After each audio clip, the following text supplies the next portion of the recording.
السلام علیکم ورحمۃ اللہ۔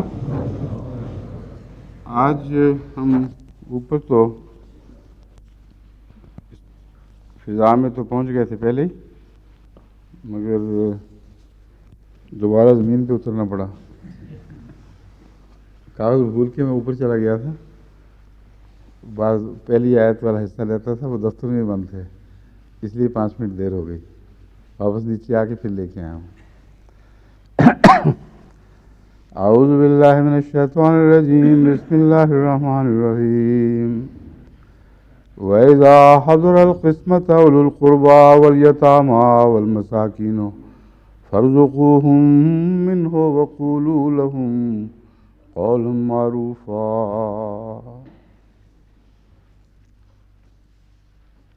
اور جب ترکے کی تقسیم کے وقت قرابت دار اور یتیم اور مسکین پہنچے ہوئے ہوں تو ان کو بھی کچھ کھلاؤ اور ان سے اچھی بات کرو۔ اس آیت کے اوپر ہم نے کل گفتگو کی تھی۔ اس سلسلے میں ابھی یتیم پوتے والا مسئلہ ابھی باقی تھا، اس کے متعلق مزید وضاحتیں ضروری تھیں۔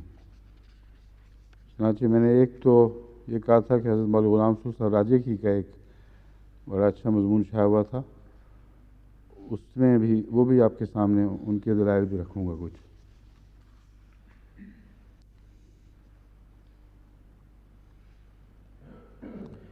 ایک مضمون ملک سیف الرحمن صاحب مرحوم کا بھی چھپا ہوا ہے الفضل میں، اس پہ مختلف پہلوؤں سے جو بحث اٹھائی گئی ہے اس کی تفصیل میں جانے کی ضرورت نہیں ہے، کیونکہ آخر پر بات وہی بنتی ہے ملک صاحب کے مسلک کی جو ہماری فقہ میں درج ہو گئی ہے، وہی ہے نا، اور وہ وہی بات ہے جو مجھے قبول نہیں۔ اس لیے یہ جو میں بات کہہ رہا ہوں اس کے دلائل دوں گا، لیکن فیصلہ نہیں ہے۔ فیصلہ حسب دستور اسی طرح ہوگا کہ ہماری مجلس افتاء ان باتوں پر غور کر کے پھر جب باقاعدہ مجھے سفارش کرے گی، پھر فیصلہ تبدیل ہونے یا نہ ہونے، وہ فقہ کا وہ حصہ تبدیل ہونے یا نہ ہونے کا باقاعدہ رسمی فیصلہ ہوگا۔ اس وقت تو درس کے تعلق میں جو کچھ سمجھا ہوں وہ میں آپ کے سامنے بیان کروں گا۔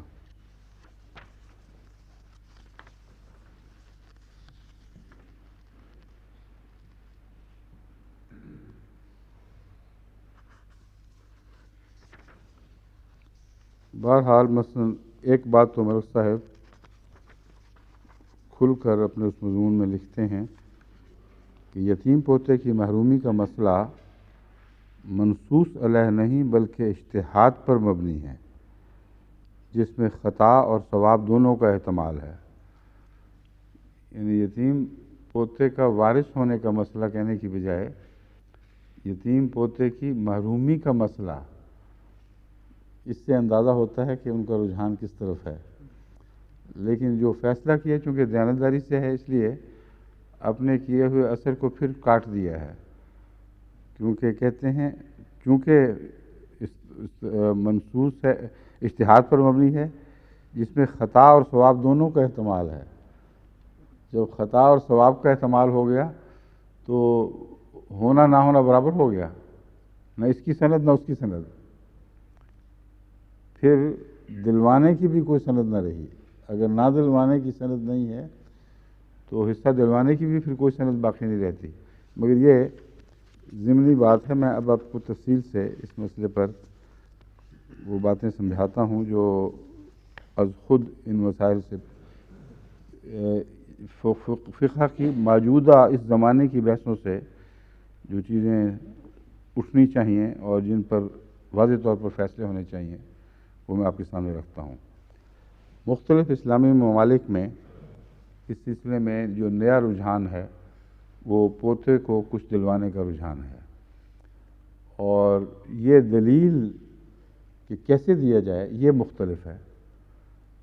چنانچہ اکثر اسلامی ممالک میں جہاں یہ فیصلہ ہوا ہے وہاں وہی طرز اختیار کی گئی ہے جو ہماری فقہ احمدیہ میں اختیار کی گئی ہے، اور یہ کہا گیا ہے کہ گویا پوتے کے حق میں وصیت کرنا دادا کا فرض ہے، اور اس فرض کی ادائیگی سے قاصر ہو جائے تو خدا کی سزا کا مسئلہ نہیں ہے، صرف ہم یہی سمجھیں گے کہ گویا اس نے وصیت کر دی،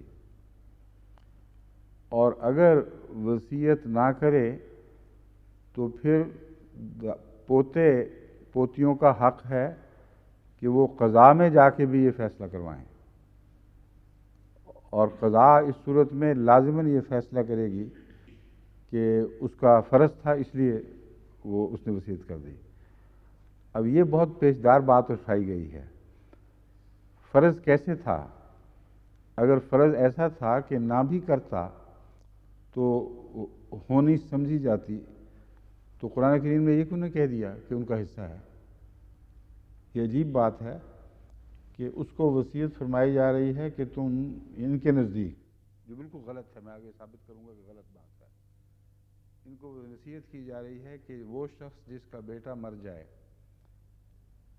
اور اس کے بھائی وغیرہ بھی ہوں مثلا، تو اس کا فرض ہے کہ اس بیٹے کے حق میں وصیت کرے، اگر نہیں بھی کرے گا تو کوئی فرق نہیں پڑے گا، کیونکہ وہ تو ہم نے دلوانا ہی دلوانا ہے، اس لیے پھر یہ سمجھ لیں گے کہ وصیت کر دی۔ یہ عجیب و غریب منطق قرآن کریم کے مزاج کے بالکل منافی ہے، یہ ہو ہی نہیں سکتا کہ قرآن کان کو اس طرح سے پکڑنے کی بجائے دوسری طرف سے پکڑے۔ یہ فقہا نے پکڑا ہے کان، قرآن کریم نے نہیں، اور اس طرز فیصلہ کے نقائص ایسے ہیں کہ سمجھ نہیں آتی کہ ان کو کیوں زیر بحث نہیں لاتے۔ مثلا نواسے نواسی کی بحث کیوں نہیں اٹھائی گئی؟ پوتا پوتی کی بحث اٹھائی گئی ہے تو نواسے نواسی کی کیوں نہیں؟ بیٹی بھی تو حقدار تھی۔ یہ آپ نے اپنے رسم و رواج کے مطابق قرآن سے وہ فیصلے چاہے ہیں جو جہالت کے زمانے کے فیصلے ہیں۔ بڑی شان کے ساتھ ہم قرآن کریم کو سب دنیا میں پیش کرتے ہیں کہ وہ لڑکی محروم جس کو ورثے میں بانٹا جاتا تھا اس کو وارث قرار دے دیا۔ مستشرقین بھی، متعصب مستشرقین بھی بول اٹھے ہیں کہ واہ واہ کیا فیصلہ ہے، اور اپنے علماء اس بیٹی کو عملاً محروم سمجھتے ہیں، کیونکہ صرف پھر دادا پوتے کی کیا بحث ہوتی؟ دادا پوتا، دادا پوتیاں، دادا نواسا، دادا نواسیاں، اور یہ بحثیں بھی اٹھنی چاہیے تھیں، ان سب کو دلوانا چاہیے تھا۔ اور پھر اس بیوہ کا کیا قصور ہے جس کا، کسی بیٹے کی بیوہ جس کے بچے نہیں ہیں، اگر وہ وارث ہوتا تو اس کی بیوہ کو کچھ نہ ملتا، اس کو قرآن کی روح سے 1/4 ملتا اگر اس کے بچے نہ ہوتے، تو اس کا ذکر ہی کوئی نہیں۔ تو کیسی فقہ ہے جو قرآنی مضمون میں دخل دیتی ہے اور سارے نظام کو الٹا کے رکھ دیتی ہے؟ اصولی فیصلہ صرف یہ ہونا چاہیے تھا کہ کیا باپ کی زندگی میں بیٹے وارث حقدار ہیں اس کے مال میں برابر کے کہ نہیں؟ اگر حقدار ہیں تو پھر بیٹیاں بھی اسی طرح حقدار ہیں جس طرح بیٹے حقدار ہیں۔ پھر وہ بیٹے بھی حقدار ہیں جو لاولد مر جاتے ہیں اور شادیاں ہوئی ہیں، وہ بیٹے بھی حقدار ہیں جو لاولد مر جاتے ہیں کیونکہ شادیاں ہی نہیں ہوئیں، تو پھر ان کا حصہ اس طرح تقسیم ہونا چاہیے جس طرح شریعت نے ایسے لوگوں کا حصہ واضح طور پر مقرر فرما دیا ہے۔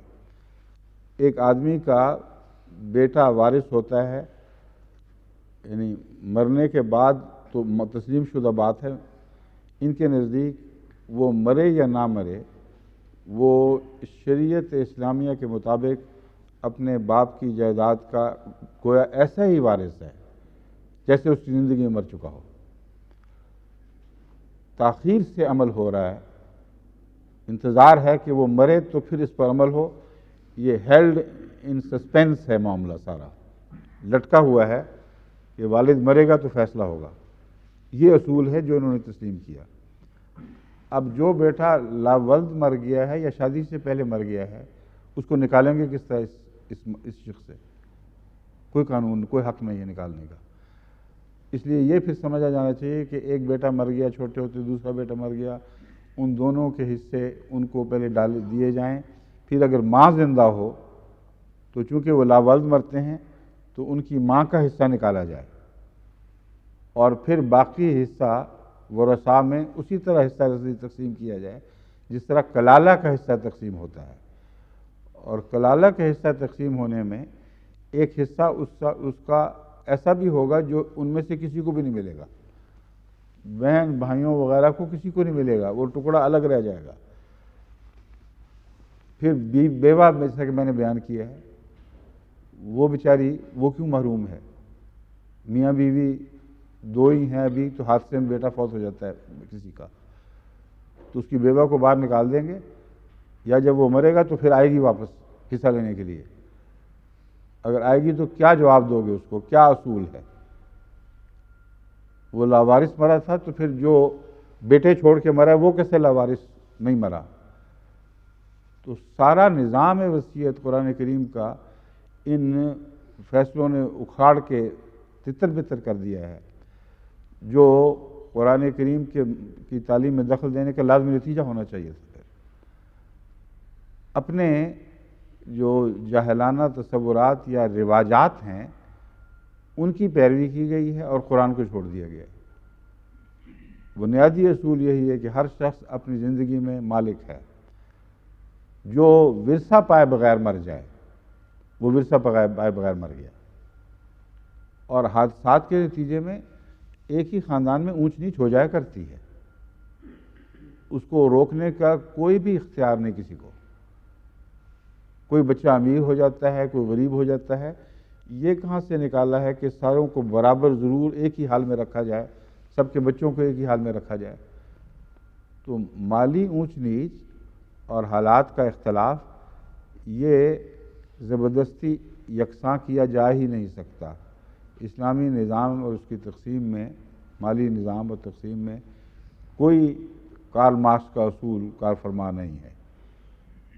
خدا نے جو اقتصادی قوانین بنائے ہیں ان کی روشنی میں اگر وہ قانون نافذ ہوتے تو کسی کارل مارکس کی ضرورت ہی کوئی باقی نہیں رہتی، کیونکہ جس طرح جائیدادوں کو تقسیم کر دیا گیا ہے بعض ہاتھوں میں اکٹھی رہ ہی نہیں سکتی اب یہ، اور لاکھ کوئی ناپسند کرے، اگر شریکوں میں بیٹی بیاہی گئی ہے تو وہ لے کے جائے گی مال، مجال ہے جو اس کو روک سکے اگر قرآن پر عمل کرنا ہے؟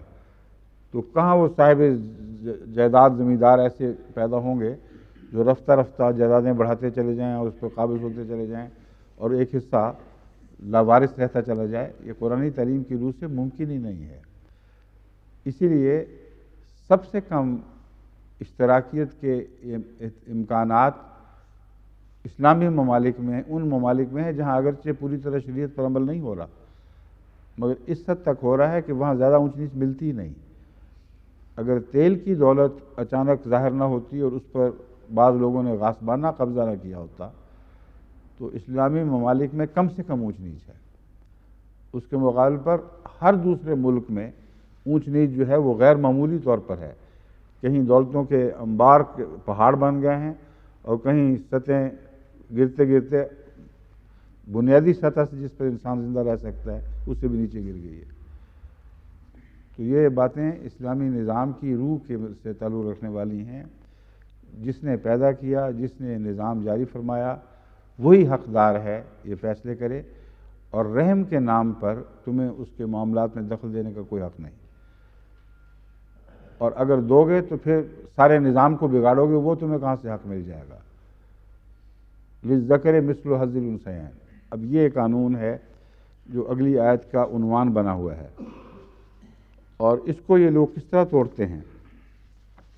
اب آپ دیکھیں کہ یہ کہتے ہیں کہ اگر بیٹا جو باپ کی زندگی میں مر جائے تو وارث تو وہ ہوگا ہی، کیونکہ یہ سمجھتے ہیں بیٹے کو غیر وارث اس کی اولاد نہیں، اس کی اولاد یعنی پوتا پوتیاں وغیرہ وارث ہوں گے۔ بیٹیاں کیوں نہیں ہوں گی یہ بحث میں پہلے کر چکا ہوں، اس کو ایک طرف چھوڑ دیجیے۔ اب میں ایک مثال آپ کے سامنے رکھتا ہوں۔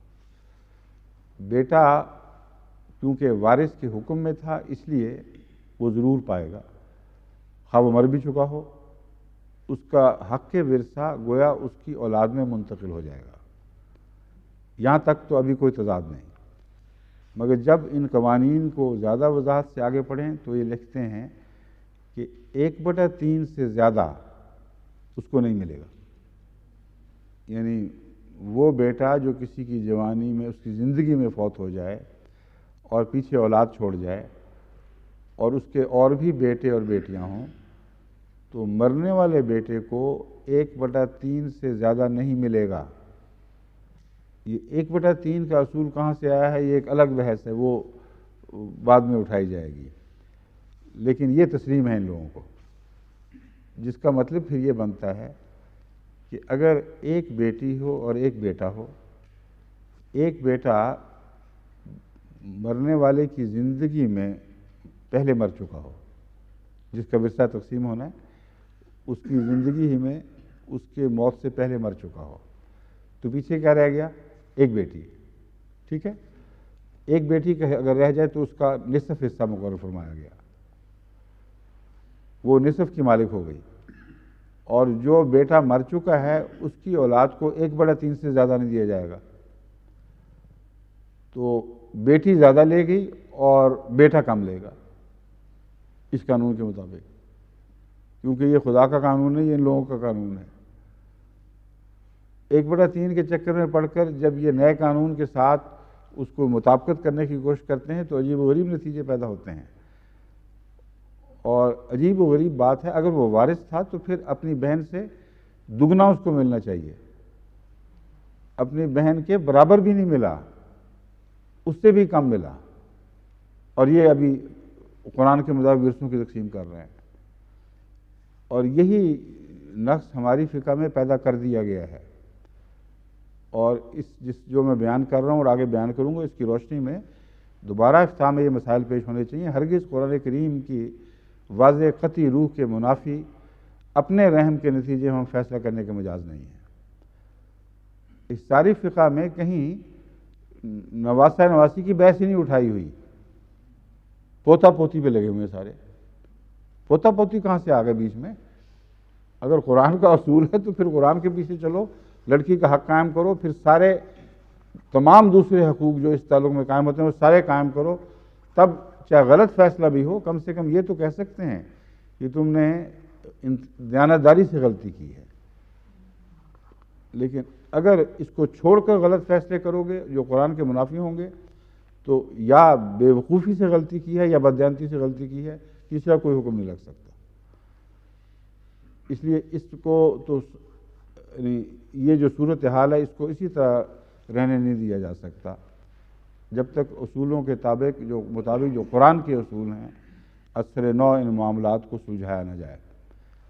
دوسرا، پاکستان کا قانون وہ سب مسلمان ممالک سے الگ ہے، اور انہوں نے اپنی طرف سے اس بات کو پیش نظر رکھ لیا ہے۔ ایک پہلو سے وہ بہتر ہے، جبکہ بعض ہمارے فقہا کے ماہر بننے والے احمدی وہ سمجھتے ہیں کہ پاکستان کا قانون سب سے زیادہ اسلام سے دور ہے اور باقی اسلامی ممالک کا قانون اسلام کے تابع ہے۔ عجیب و غریب دلیل دیتے ہیں وہ۔ پہلے میں اسلامی قانون کا خلاصہ بتاؤں جو پاکستانی قانون ہے۔ پاکستان میں صرف پوتا پوتی کو نہیں بلکہ نواسے نواسیوں کو بھی ورثے میں شامل کیا گیا ہے۔ کیا گیا کہ نہیں؟ وہ کہاں ہے وہ قانون؟ حوالہ یا اس کی تفصیل پہ بعد میں چلے جائیں گے، بہر اتنا ضرور ہے، لیکن پاکستان کا قانون پھر بھی ناقص رہتا ہے۔ 1/3 کی بحث بھی اٹھائی گئی ہے کہ نہیں اس میں؟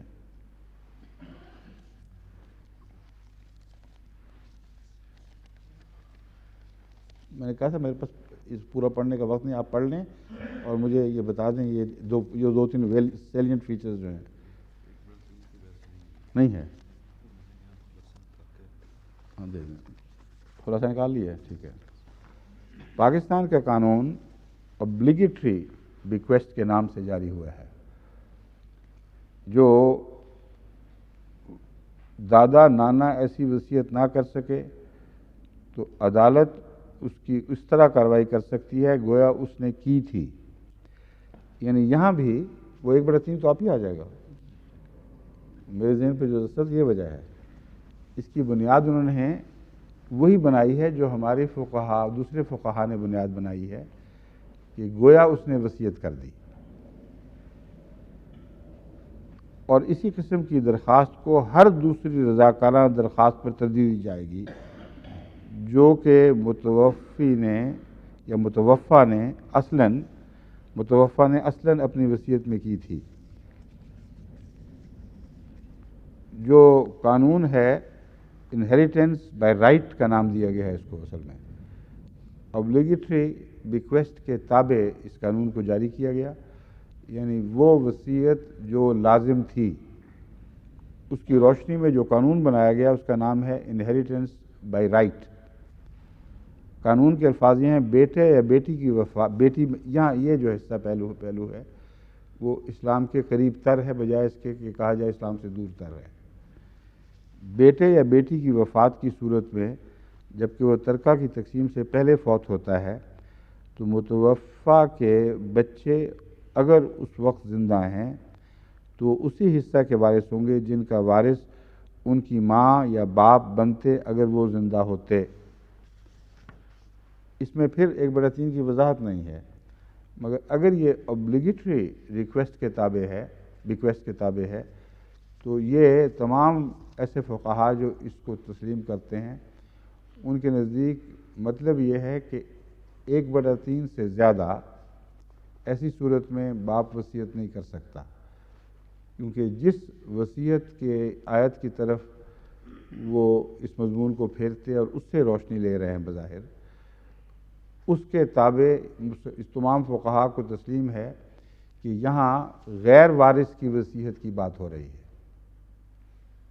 اس لیے یہ مضمون اب سمجھنا بڑا ضروری ہے۔ وہ آیت جس میں یہ فرمایا گیا ہے کہ وصیت کرے، جب تم میں کسی کو موت آ جائے تو تم وصیت کرو، یہ ہے وہ ابلیگیٹری وصیت، اور وصیت کیا کرو اس کی تفاصیل نہیں ہے۔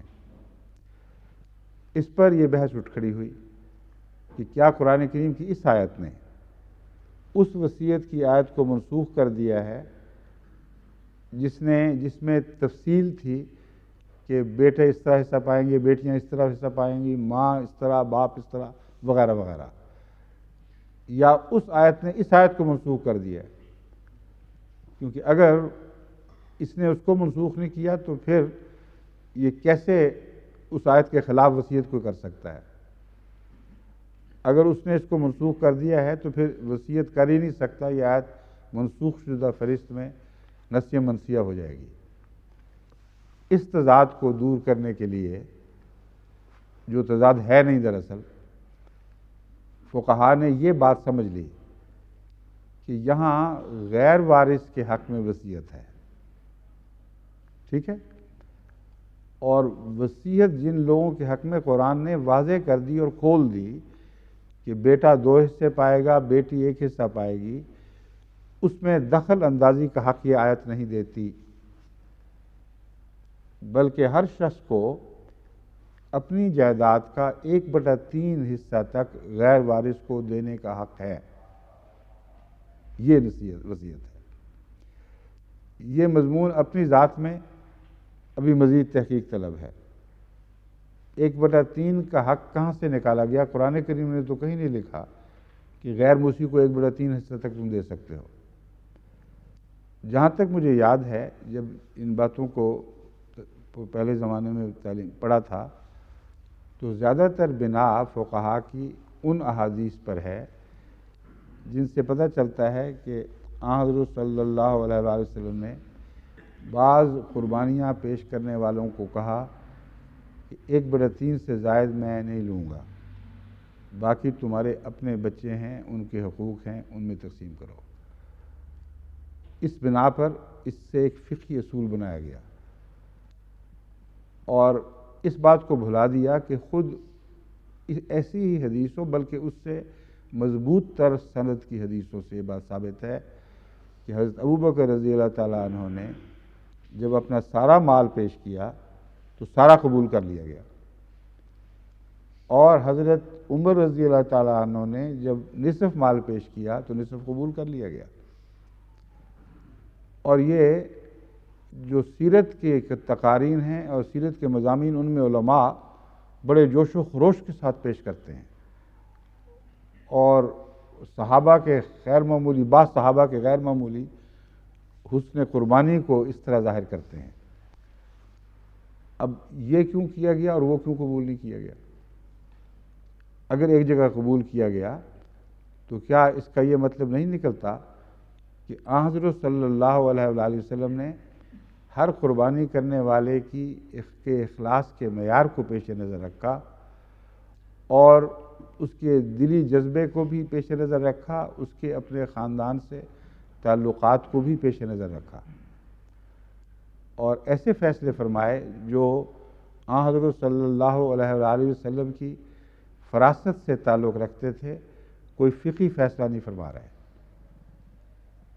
فراست کے تعلق میں بہت سی باتیں آن حضور صلی اللہ علیہ وسلم کے پیش نظر رہی ہیں، جن کو فقہ میں ان فیصلوں کو گھسیٹ کر علماء بہت مشکلات میں پڑ گئے ہیں۔ یہ سوچتے نہیں کہ بنیاد وہی ہے کہ ہر شخص اپنی زندگی میں اپنے مال کا حقدار ہے، اور باپ کی زندگی میں اس کا بیٹا اور بیٹی اس پر کوئی حق نہیں رکھتے سوائے اس حق کے جس کو خدا نے ان کی اچھی تربیت کرو، ان کی پرورش کرو، ان کی ربوبیت کرو ظاہر فرما دیا ہے، اس کے سوا قانونی حق نہیں رکھتے۔ بعض لوگ اندرونی جھگڑوں کی وجہ سے ایسے لوگوں کو محروم کرنے کی خاطر بظاہر نیکی کا لبادہ اوڑھتے ہیں، اور یہ ساری جائیداد جماعت کے نام جیسے اب کرتے ہیں ویسے پہلے بھی کیا کرتے تھے، اور آن حضرت صلی اللہ علیہ وآلہ وسلم کی خدمت میں حاضر ہو کر نیکی کے نام پر رسول اللہ صلی اللہ علیہ وسلم کو گویا نعوذ باللہ دھوکہ دینے کی کوشش کرتے تھے کہ یا رسول اللہ میری ساری جائیداد۔ آن حضور کی سارے حالات پر نظر تھی صلی اللہ علیہ وسلم۔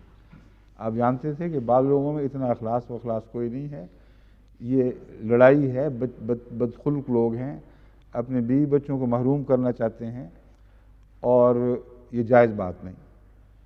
بعضوں کے متعلق یہ سمجھتے ہوں گے کہ اخلاص سے تو کر رہے ہیں، لیکن اس کے نتیجے میں جو بچے رہ جائیں گے ان کا کوئی والی وارث نہیں ہوگا، وہ قسمہ پرسی کی حالت میں رہیں گے، یتیم مسکین بن کے لوگوں سے مانگتے پھریں گے۔ تو یہ نیکی دوسری نیکی سے متصادم ہے، نہ کہ شرعی مسئلہ ایک دوسرے مسئلے سے متصادم ہے۔ یہ استنباط کیوں نہیں کرتے علماء؟ اگر یہ استنباط کریں تو اس قبیل کی تمام حدیثیں ایک دوسرے کے ساتھ مطابقت کھائیں گی۔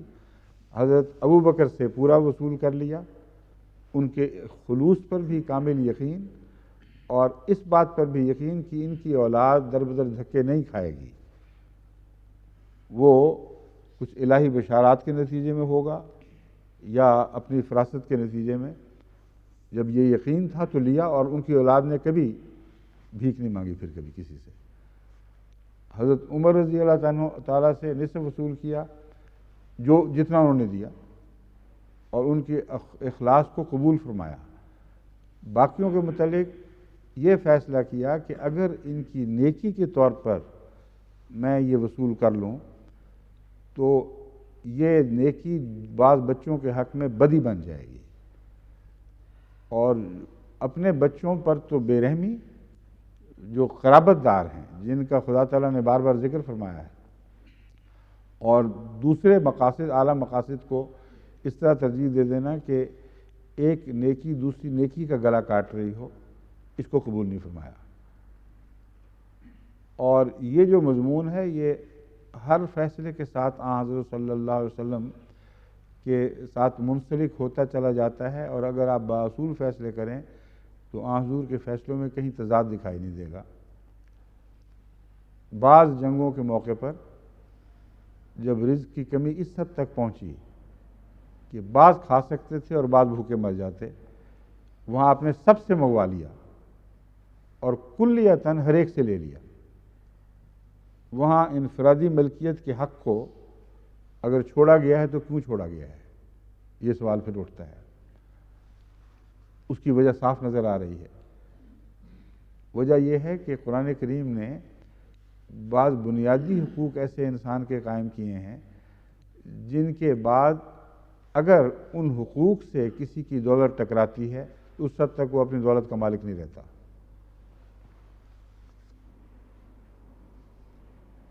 وفی اموالہم حق للسائل والمحروم، ان کے اموال میں ایسی صورت بھی ہو سکتی ہے کہ غریب اور سائل کا حق شامل ہو گیا ہو۔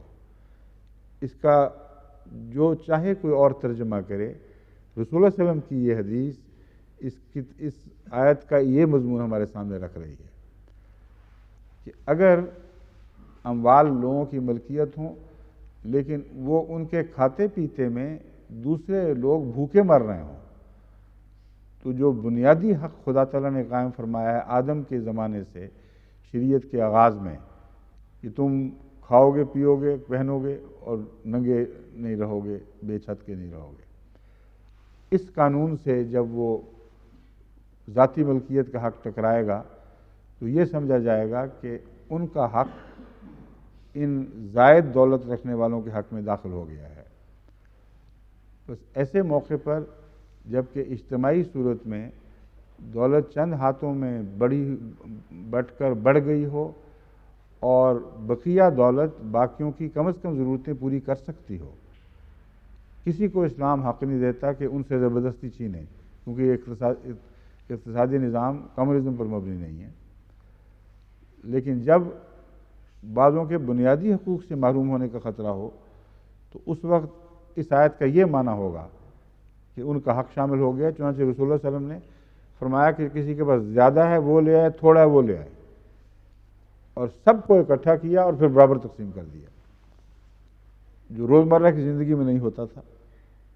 تو روزمرہ کی زندگی کے عام حالات میں ایک فتویٰ اور ایک طرز عمل ایک اور معنی پیدا کرتا ہے اور خصوصی حالات میں ایک اور معنی پیدا کرتا ہے، لیکن ان میں تصادم نہیں ہے، کیونکہ بعض بالا اصول کے تابع موقع اور محل کے مطابق ان اصول کی روشنی میں فیصلے ہو رہے ہیں جن میں کوئی تضاد نہیں ہے۔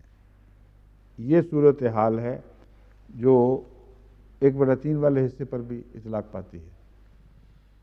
1/3 کو اگر تم اس طرح تقسیم کرو گے اور پھر یہ بھی تسلیم کرو گے کہ جو مر رہا ہے اس کے پہلے مرے ہوئے بیٹے کا حق شامل ہے، تو پھر تم نے حدیث سے جو استنباط کیا وہ قرآن کے واضح فیصلے سے متصادم ہو گیا، کیونکہ 1/3 کو مان کے بیٹھے ہو کہ اولاد کے حق میں 1/3 کا مضمون نہیں آ رہا بلکہ غیر وارث کو دیا جا رہا ہے۔ دو باتیں تسلیم ہو گئیں، ایک تو یہ کہ جو مرنے والا ہے اس سے پہلے جو اس کا مرا ہوا بیٹا تھا جس کی جائیداد کی تقسیم ہونی ہے، یہ میں بار بار اس لیے کھول رہا ہوں کہ یہ مضمون عموماً لوگ ساتھ ساتھ نہیں چل سکتے، اس لیے یاد دہانی کرانی پڑتی ہے کیا بات کر رہے ہیں۔ ایک شخص زید مرتا ہے، اس کا ایک بیٹا بکر اس سے پہلے مر چکا ہے، اگر وہ وارث ہے تو لازماً بیٹیوں کے مقابل پر 2 حصے پائے گا اور بھائیوں کے ساتھ 2 حصوں میں شریک ہوگا، قطعی بات ہے۔ اگر وہ غیر وارث ہے تو پھر ان کے اصول کے مطابق 1/3 سے زیادہ اس کو نہیں دیا جا سکتا، کیونکہ 1/3 تک تقسیم کرنے کا حق غیر وارث کو ہے، اپنی اولاد کے متعلق کہتے ہیں جائز نہیں ہے۔ یعنی وہ اولاد جس نے وارث ہونا ہے اس کے حق میں فقہا کے نزدیک 1/3 اپنی مرضی سے تقسیم کرنے کا جو حق ہے وہ چسپاں نہیں ہوتا، ان پر صادق نہیں آتا۔ یعنی یہ مسلمہ ہے تمام علماء کو، اس میں کوئی اختلاف نہیں کہ اگر ایک شخص مر رہا ہو تو اس آیت کی روح سے جس میں وصیت کرنے کا حکم دیا گیا ہے وہ اپنی اس اولاد کے حق میں اس وصیت کے حق کو اس طرح استعمال نہیں کر سکتا کہ بعضوں کو زیادہ دلوا دے بعضوں کو کم دلوا دے، کیونکہ یہ پھر تصادم ہے وصیت کی اس آیت سے جو حصوں کو باقاعدہ تقسیم کر کے معین طور پر بانٹ رہی ہے، جس کو نصیبم مفروضہ فرمایا گیا ہے۔ یہ مشکل ہے، اس لیے 1/3 تک کی وصیت سے زائد بھی نہیں کر سکتا، اور 1/3 وارثوں کے حق میں نہیں کر سکتا۔ تو پھر جو مر چکا تھا اس کو غیر وارث کے طور پر دیا گیا ہے، اصل میں یہ ماننا پڑے گا۔ اس لیے وراثت کے بہانے سب ختم ہو گئے۔ اگر وہ وارث تھا تو 1/3 کا قانون اس پہ کیسے لگ جائے گا؟ وارث کو تو 1/3 کی تابع کچھ دیا جا ہی نہیں سکتا، اور وارث کو جو مستقل تعلیم ہے اس کے تابع بیٹیوں بہنوں کے مقابل پر 2 حصے اور بھائیوں کے ساتھ شریک 2 حصے ملیں گے۔ مگر اس طرح انہوں نے آپس میں خلط مبز کر کے سارا نظام وراثت الٹا پلٹا دیا ہے، اور کسی ایک اصول کو کے پیچھے بھی چل کے دیکھیں دوسرے اصولوں سے ٹکرا جاتے ہیں۔ اب سمجھ گئے ہیں بات ڈاکٹر صاحب؟ نیند تو نہیں نہ آ رہی؟ ہاں، 1/3 میں آپ کو یہ نہیں کہتا کہ مجھے دہرا کے بتائیں، کیونکہ ایک دفعہ پہلے تجربہ ہو چکا ہے لیکن یہ نیا مضمون ہے، اس لیے شکر، جزاک اللہ۔ مگر ہو سکتا ہے کچھ ایسے بھی ہوں جو آپ کی طرح زیادہ تیز نہ ہوں۔ آپ کے بیٹے کو بھی سمجھ آ گئی ہوگی میرے خیال، وہ بڑا ذہین ہے، کیوں جی؟ آ گئی ہے نا؟ دیکھ لیں ماشاء اللہ ایک خاندان کو تو سمجھ آ گئی، اب باقی خاندانوں کو بھی آنی چاہیے۔ یہ 1/3 کی بحث ہے، میں نے واضح کر دی۔ اول یہ کہ 1/3 کا اصول قرآن کریم سے کہیں مترتب نہیں ہوتا، نکالا نہیں جا، مستخرج نہیں ہے۔ قرآن کریم میں کہیں یہ نہیں لکھا کہ کوئی موسی اپنے وارثوں کے علاوہ غیر وارثوں کو اپنی جائیداد کا 1/3 دے سکتا ہے، درست؟ 1/3 کا اصول احادیث سے منضبط کیا گیا ہے، اور ان احادیث کو چھوڑ دیا گیا ہے اور ان کو زیر بحث نہیں لایا گیا جو خود 1/3 کے اصول سے متصادم ہیں، اور یا کلیتاً بعضوں سے وصول کرنے کی اجازت دیتی ہیں، اور بعض یہ ہے کہ سب سے سب کچھ وصول کر لیا، تھوڑا بہت سب بحث ختم ہو گئی۔ ان حدیثوں کے درمیان میں رکھ کے پھر فیصلہ کریں، ثابت کریں کہ آپ کا 1/3 کا اصول جائز ہے۔ پھر 1/3 کا اصول غیر وارث کے حق میں مانتے ہیں، خود ہی جس شاخ پر بیٹھے تھے اس کو کاٹ دیا کہ بیٹا چونکہ وارث ہے اس لیے اس کی اولاد کو ملے گا، اگر وارث ہے تو 1/3 سے زیادہ کیوں نہیں دے سکتے؟ اور اگر نہیں دے سکتے تو پھر قرآنی اس حکم سے ٹکرا گئے ہو کہ وَلِلذَّكَرِ مِثْلُ حَظِّ الْأُنثَيَيْنِ، حدیث سے استنباط کرتے کرتے وہاں پہنچے جہاں قرآن کے اوپر تبر رکھ دیا، اور اس کی واضح تعلیم اس کی سے بالکل متصادم بات کی اور اسے چھوڑ دیا اور اپنے استنباط کو قبول کر لیا۔ اس کا تمہیں کہاں سے حق مل گیا؟ یہ ہیں جو جھگڑے اٹھ کھڑے ہوئے، اور پھر وراثت کے اصول کے تابع بیواؤں کو محروم کر دیا ان کے حق سے۔ بیوائیں بھی تو ہیں، اس بیٹے کی بیوہ بیچارے کی جو مر گیا ہے، اس کے پوتے کی بڑی بحث چلی ہوئی ہے۔ پوتا بہت پیارا ہے، لیکن قرآن پیارا ہوتا تو پھر قرآن نے جہاں جہاں حقوق قائم کیے ہیں ان سب کی بحثیں پورے جوش و خروش سے ہونی چاہیے تھیں۔ بیواؤں کے حق میں بھی آواز بلند ہونی چاہیے تھی کہ تم غلط قوانین ہیں، یہ اپنی طرف سے بعض چیزوں کو قبول کر رہے ہیں، بعض کو چھوڑ رہے ہیں جس کا قرآن تمہیں حق نہیں دیتا۔ بیواؤں کا بتاؤ کہاں رکھا ہوا ہے تم نے؟ تو ہر ایسے مرنے والے کی بیوہ کو بھی اس کا حصہ رستی ملنا چاہیے تھا۔ پھر یہ فیصلہ طلب بات ہے کہ کس عمر میں بچہ مرے تو وہ وارث ہے، کس عمر میں مرے تو غیر وارث ہے۔ بعض لوگوں نے الرجال و قوام، رجال کے لفظ سے یہ نکالا ہے رجال اور نساء سے کہ یہاں صرف بالغ مرد اور بالغ عورتیں مراد ہیں۔ اگر یہ ہو تو یہ جو آیت ہے دوسری، یہ تو خیر بعد میں کسی وقت بتاؤں گا اس وقت میں آپ سے بتاتا ہوں، یہ فیصلہ بھی تو ہونا چاہیے تھا کہ کون سا بچہ وارث مرا ہے، کون سا غیر وارث مرا ہے۔ اگر بچپن میں کوئی فوت ہو جاتا ہے تو اس کے اوپر کیا حکم ہے؟ وہ غیر وارث مرا ہے یا وارث مرا ہے؟ اس کے حق میں وصیت فرض ہے کہ نہیں؟ اس کے حق میں وصیت اس طرح فرض ہو سکتی تھی کہ اس کے بھی تو بعض حقوق ہیں۔ باپ پہلے مر جاتا ہے تو وہ جس کا وارث ہونا تھا اس کی ماں اس کا ورثہ پائے گی، اور وہ قانون جس آیت میں بیان ہے وہ آگے کھڑی ہو جائے گی کہ یہ دیکھو یہ حق ہم قائم کرتے ہیں، تم کون ہوتے ہو اس حق کو ہٹانے والے۔ اور پھر یہ فقہا نے بڑی دلچسپ بحثیں اٹھائی ہیں کہ اگر باقاعدہ نکاح ہو جائے، مہر مقرر ہو چکا ہو، تو پھر خواہ رخصتانہ نہ بھی ہو تو نصف تک اس کو ملنا چاہیے، ٹھیک ہے۔ اور اس میں عمر کی بحث کو بعض لوگ اڑا دیتے ہیں، بالکل کہتے ہیں چاہے بچہ ہو اس کا بھی نکاح جائز ہے۔ میں نے اس کی مثالیں آپ کے سامنے رکھی ہیں۔ اب یہ دلچسپ بات میں اپنی والدہ کے حوالے سے بتا رہا ہوں۔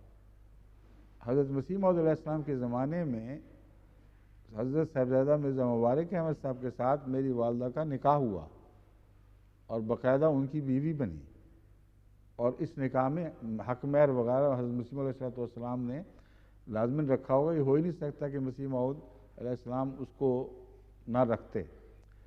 اور پھر یہ اگر وارث بیٹا تھا جو فوت ہوا تو اس کا جو ورثے کا بیوہ کو حق ملنا چاہیے تھا، وہ کیوں نہیں ملا میری والدہ کو؟ پھر تو بات اوپر تک جائے گی، ساری جائیداد ہماری دوبارہ تقسیم ہونی شروع ہو جائے گی۔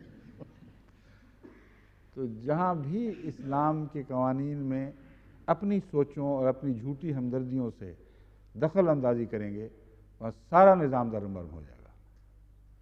اور حرف آخر وہی بات ہے جو مسیح علیہ السلام نے تفصیلی بحث چھیڑے بغیر ایک نقطے میں بیان فرما دی کہ پھر سلاطین پہ بھی مقدمے کرو کیونکہ تم ابنائے آدم ہو، اور سارے حصہ رسدی پھر دوبارہ تقسیم ہوں گے دنیا کے۔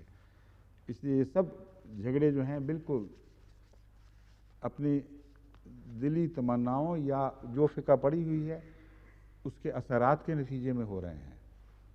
یوں لگتا ہے جیسے فقہا نے جو بات کہہ دی وہ حرف آخر وہ شریعت بنانے والے فقہا تھے، وہ شریعت بنانے والے نہیں تھے، شریعت سمجھنے کی ذمہ داری ان پر تھی۔ جہاں ان سے غفلت ہوئی ہے، انسان ٹھوکر کھاتا ہے، غلطی کا پتلا ہے، کئی وجوہات سے ہو جاتی ہیں۔ ہمارا ہرگز یہ حق نہیں ہے کہ ہم ان غلطیوں میں ان کے پیچھے چلیں، اسلام ہمیں یہ حق ہی نہیں دیتا۔ قرآن سے متصادم جس چیز کو تم پاؤ گے اسے رد کرنا تمہارا فرض ہے۔ بس قرآن کے بالا اصول کو پہلے بناؤ رہنما، جو عنوان خدا تعالیٰ نے ان آیات میراث میں لگا رکھے ہیں، ان آیات کو درجہ بدرجہ پڑھو اور ان بالا اصولوں کی روشنی میں فیصلے کرو تو تصادم پیدا ہو ہی نہیں سکتا، ناممکن ہے۔ اگر کوئی حصہ بکھرا تھوڑا سا بغیر وضاحت کے رہ جاتا ہے تو پھر اسے یا تو غرباء اور اقرباء میں اس طرح تقسیم کیا جائے گا جن کا ذکر قرآن کریم میں ملتا ہے، ان کے لیے بھی تو کچھ جگہ چاہیے تھی۔ بعض تقسیمات کو جب آپ حساب سے پڑھتے ہیں تفصیل سے تو سب کچھ دینے کے بعد پھر کچھ ٹکڑے بچ جاتے ہیں۔ وہ ٹکڑے کس کے لیے چھوڑے گئے ہیں؟ وہ اس آیت کی روشنی میں جو غریب فقیر لوگ ہیں یا ان کے لیے چھوڑے گئے ہیں، یا ایک موسی نے وصیت کی ہوئی ہے تو اس وصیت کے لیے چھوڑے گئے ہیں جو اس نے اپنے حقوق کے اندر کی تھی۔ یہ جو مضمون ہے اس نے 1/3 کی طرف ان کو مجبور کیا جانے پہ اصل میں یہ نہیں سوچا کہ اس وصیت میں یہ حق ہے کہ کسی حد تک وہ اپنے اموال کو غیر موسیوں میں بھی تقسیم کر دے، اور یہ بھی حق ہے کہ فقراء، غرباء، مساکین جو تقسیم کے وقت اکٹھے ہوتے ہیں ان کے حق میں کوئی بات کہہ دے۔ اس خیال سے، اس وجہ سے وہ وصیت جو ہے وہ اپنی قائم رہ گئی۔ اور یہ بھی نہیں سوچا کہ ہر جگہ اسلامی حکومت ہے ہی نہیں، اس لیے وہاں 1/3 کی بحث ویسے ہی ضروری نہیں ہے، کیونکہ اسلام جو پھیل رہا تھا اس زمانے میں بھی اسلام کی حکومت کی حدود سے بہت دور تک آگے نکل چکا تھا، اور وہاں قوانین جو تھے وہ جاہلانہ، مشرکانہ یا بعض دیگر مذاہب کے قوانین چل رہے تھے جن سے اسلام بہت آگے نکل آیا تھا۔ اب سوال یہ ہے کہ کیسے کامل کتاب ہوتی اگر وصیت کی وہی تعلیم دے جاتی جس میں 1/2، 1/3 اولاد وغیرہ کی باتیں تو ہوتی، مگر ایسے ممالک کے لیے جہاں دوسرے قانون رائج ہوں کوئی ان مسائل کا حل پیش نہ کرتی۔ بس میرے نزدیک 1/3 کی بحث سے قطع نظر وہ آیت کریمہ اپنی ذات میں نہ صرف بغیر تصادم کے موجود رہنی چاہیے بلکہ لازم تھا کہ یہ تعلیم اتاری جاتی۔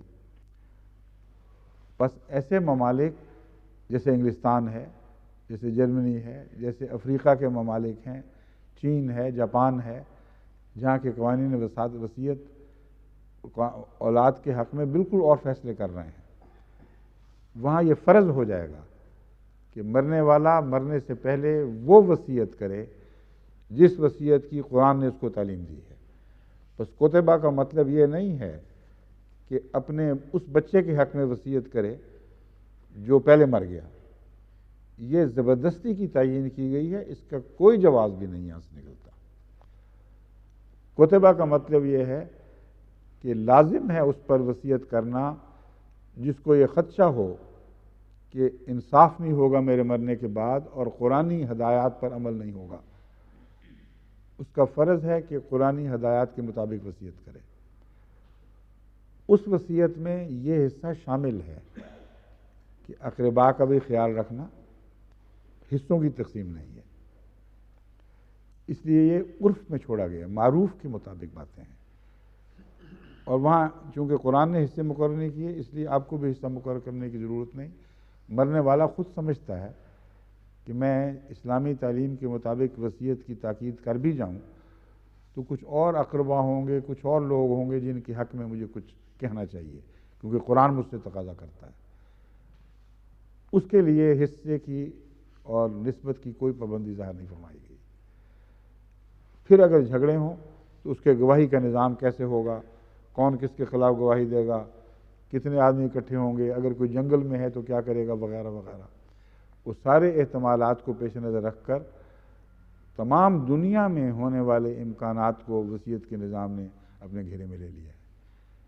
یہ ہے وہ مضمون جو میں ان آیات کی تلاوت سے سمجھتا ہوں، مگر جو علماء ہیں وہ چونکہ بہت زیادہ فقہا کے پیچھے چل پڑے ہیں اور اصطلاحیں بنا بنا کے اصطلاحوں کے جنگل میں جکڑے گئے ہیں بالکل، ان کو میری نصیحت ہے کہ اثر نو غور کریں، قرآنی رہنما اصولوں کو پیش نظر رکھیں، جہاں ان سے تصادم ہو وہاں کسی بات کو قبول نہ کریں، اور پھر اثر نو غور کریں کہ ہمیں وصیت کے نظام کو کسے جاری کرنا چاہیے۔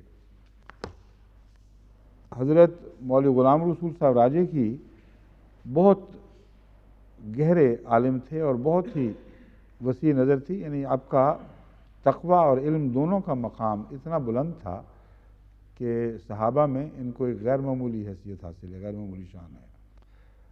3 چیزیں آپ کی شخصیت کا نمایاں حصہ تھیں، ایک تقویٰ جو بہت بلند پایا کا اور اس کے نتیجے میں صوفیانہ طرز اختیار فرمائی آپ نے، دوسرا علم، ظاہری علم ایسا وسیع اور ایسا مضبوط کہ شاذ و نادر اس پائے کے علماء آپ کو ملیں گے جو ظاہری علم کے لحاظ سے بھی اتنا وسیع گہرا علم رکھتے ہوں، اور تیسری بات جو ان سب پر غالب تھی وہ خلافت سے اطاعت کا ایسا تعلق کہ خلیفہ وقت کے منہ سے جو بات نکلتی تھی اپنے علم کو دہرا لیتے تھے اور جانتے تھے کہ اس میں غلطی ہوگی اگر کوئی میں اس سے مخالف ہوں، اور کبھی ایک بھی بات آپ کی آخر ایسی نہ ٹھہری جو خلیفہ وقت کے ساتھ پوری طرح موافق نہ ہو گئی، اور اگر نہیں ہوئی تو خاموش رہے۔ اس پر پھر زبان نہیں کھولی کبھی. دوسرے علماء کا ایسا اختلاف ملتا ہے جس سے اخلاص کی کمی نہیں کہہ سکتے. ہر ایک کے طبقہ کی پہچان الگ الگ ہے. بعض لوگ اختلاف رکھتے ہیں، جائز ہے فقہ میں اختلاف رکھنا، ہرگز ناجائز نہیں. مگر جو میں بیان کر رہا ہوں بات حضرت مولوی راجی کی صاحب کی، وہ یہ تھی کہ جن مضامین پر خلیفہ وقت نے زبان کھول دی اور فیصلہ دے دیا، اپنا پھر مضمون یا تو اسے اس کے مطابق غور کر کے غلطی پکڑی اور ٹھیک کر لیا، یا پھر خاموش ہو گئے. کبھی اشارتاً بھی اس کے متعلق پھر کہیں بات نہیں کی کہ نہیں یہ بات انہوں نے یوں کی تھی، اصل میں یوں ہونی چاہیے. انہوں نے حضرت مولوی صاحب نے بھی ایک یتیم پوتے کی وراثت کے مسئلے پر غور فرمایا اور ایک مضمون شائع کیا. کس الفضل میں شائع ہوا؟ یہ الفضل میں ہوا تھا یا یہ لکھا نہیں ہوا؟ میں نے ایک دفعہ پہلے کسی زمانے میں یہ مضمون پڑھا تھا، اور مجھے جہاں تک یاد پڑتا ہے یہ ہمارے کسی اخبار رسالے میں شائع ہوا تھا، وہاں سے لیا گیا. اب جب دوبارہ نوٹوں میں آیا تو اس کا سر پیر نہیں ہے، کہاں سے آیا، کب لکھا ہے. ہاں، ان کو پوچھا، ان کو کہیں حوالہ دیا کریں جب وہ ایسی چیزیں بھیجتے ہیں جو علمی مضامین سے ضرور رکھنے والی ہیں، تو لازم ہے کہ حوالہ دیں، تاریخ اشاعت بتائیں، کیونکہ بعض دفعہ بعض دوسرے فیصلے جو اس کے بعد کے ہیں وہ اثر انداز ہو سکتے ہیں. ہمیں ترمیم کرنی پڑے گی بعض باتوں میں. مثلا اس کے بعد اگر کوئی فیصلہ شائع ہوا ہے دوسرا، تو اس کو دیکھنا پڑے گا اس کی حیثیت کیا ہے.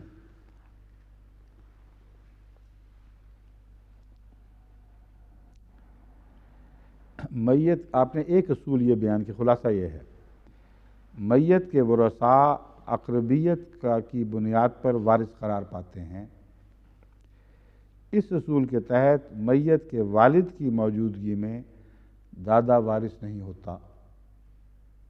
ٹھیک ہے؟ میت کے والد کی موجودگی میں دادا وارث نہیں ہوتا، اور بیٹوں کی موجودگی میں پوتا وارث نہیں قرار پاتا. یہ ان کا خلاصہ ہے جو سب سے پہلے بیان کرتے ہیں.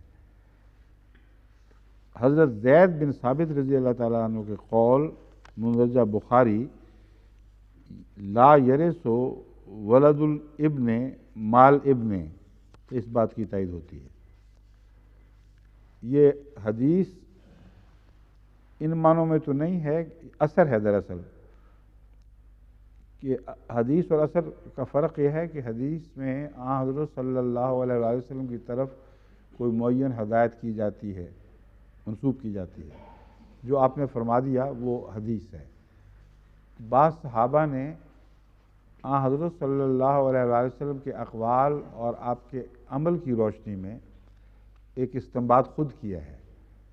گویا وہ سمجھتے ہیں کہ رسول اللہ صلی اللہ علیہ وسلم کا یہ مسلک تھا، مگر تقویٰ کے تقاضے کے پیش نظر یہ نہیں کہتے کہ رسول اللہ صلی اللہ علیہ وسلم کا یہ مسلک تھا. وہ کہتے ہیں یہ یوں ہونا چاہیے. ایسی باتیں جو صحابہ اپنی طرف سے کہیں ان کو اثر کہا جاتا ہے. بس انہوں نے حضرت مولوی صاحب نے یہ حضرت زید بن ثابت کا قول پیش کیا ہے، حدیث نہیں ہے ان معنوں میں، کہ لا یرث ولد الابن مال ابن، کسی کا بیٹا دوسرے بیٹے کے ساتھ ورثے میں شریک نہیں ہو سکتا. یہ اس کا مطلب یہ ہے کہ ایک بیٹا اور ایک پوتا دونوں بیک وقت وراثت میں حصہ دار نہیں ہو سکتے.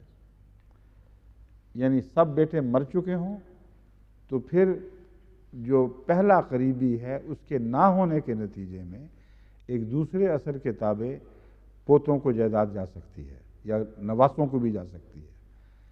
لیکن زندگی میں یہ نہیں ہو سکتا کہ ایک اوپر کی شاخ اور ایک نیچے کی شاخ کے بچوں میں جائیداد کسی اصول کے تابع برابر تقسیم کی جائے، یہ ممکن نہیں ہے.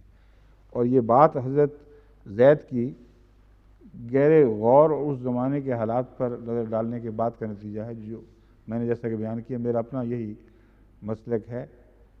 یعنی ایسا مسلک نہیں ہے جس پہ جو آخری فقہی فتوے کے طور پر ہے. درس کے تعلق میں میرا تفسیری مسلک یہی ہے جو میں کھول چکا ہوں.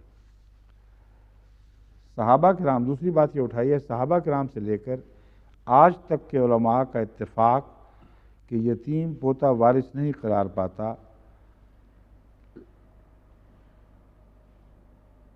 لن یجمعہ اللہ علی الضلالۃ الحدیث.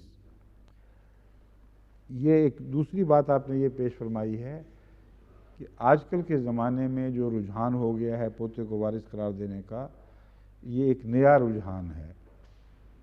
پرانے فقہا میں سے ہر مسلک کے فقہا پر نظر ڈال کے دیکھیں، کسی مسلک کے فقیہ نے بھی کبھی یہ فتویٰ نہیں دیا کہ اس بیٹے کا بیٹا کے بچے جو کسی کی زندگی میں فوت ہو گیا ہو وارث ہو سکتے ہیں. اور چونکہ یہ بھی حدیث ہے کہ امت کبھی بھی گمراہی میں تمام تر جمع نہیں ہو سکتی، ضرور استثنائی آوازیں اٹھنی چاہیے.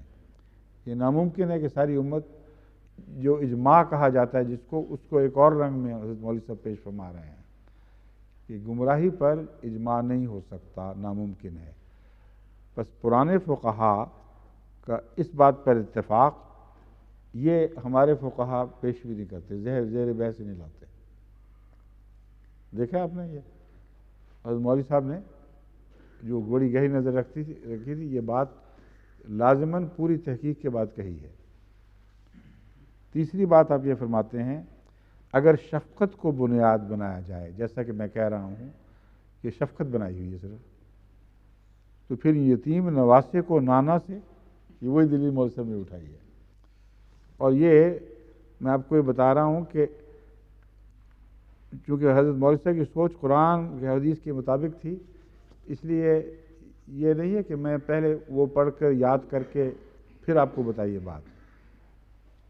مجھے جو اس بات کی خوشی ہے، وہی نہج، وہی سوچ میری از خود جو پیدا ہوئی ہے، وہ حضرت مولوی صاحب کی سوچ کے ساتھ عین مطابقت رکھ رہی ہے، سوائے بعض ایسی علم حصوں کے جن پر میری نظر نہیں تھی اور حضرت مولوی صاحب کی تھی. مگر طبی فیصلوں کے مطابق اللہ تعالیٰ کے فضل سے سارے درسوں کے اس درس اور پہلو کے دوران میں نے باتیں محسوس کی ہیں کہ جو استنباط میں کرتا ہوں اللہ کے فضل کے ساتھ حضرت مسیح موعود علیہ السلام کے ان حصوں کا جب اس نظر سے مطالعہ کیا جائے تو عین مطابق نکلتے ہیں. اور یہ بہت اللہ کا احسان اور فضل ہے. اب نواسے کو بھی انہوں نے اٹھا لیا ہے، اور یتیم بھتیجے کو مالدار چچا سے بھی حصہ ملنا چاہیے. اگر شفقت کی باتیں کرتے ہو تو ان غریبوں کو کیوں چھوڑ دیا ہے؟ دادا کو یتیم پوتے کے لیے وصیت کرنے پر مجبور نہیں کیا جا سکتا، تاہم مسلمان پر جملہ متحققین کے لیے وصیت کی تلقین، تاہم ہر مسلمان پر جملہ مستحقین کے لیے وصیت کی تلقین ہے. بالکل وہی بات ہے جو میں پہلے آپ کے سامنے پیش کر چکا ہوں، ایک ذرے کا بھی اختلاف نہیں. کسی مسلمان کو قرآن کریم کی ان آیات کی روح سے مجبور نہیں کیا جا سکتا کہ وہ ضرور وصیت کرے. اللہ کی طرف سے ایک تلقین ہے، اور وہ تلقین محض پوتوں کے حق میں نہیں ہے. یہ غلط ہے کہ اس تلقین کو پوتوں کے حق میں محدود کر دیا جائے. تمام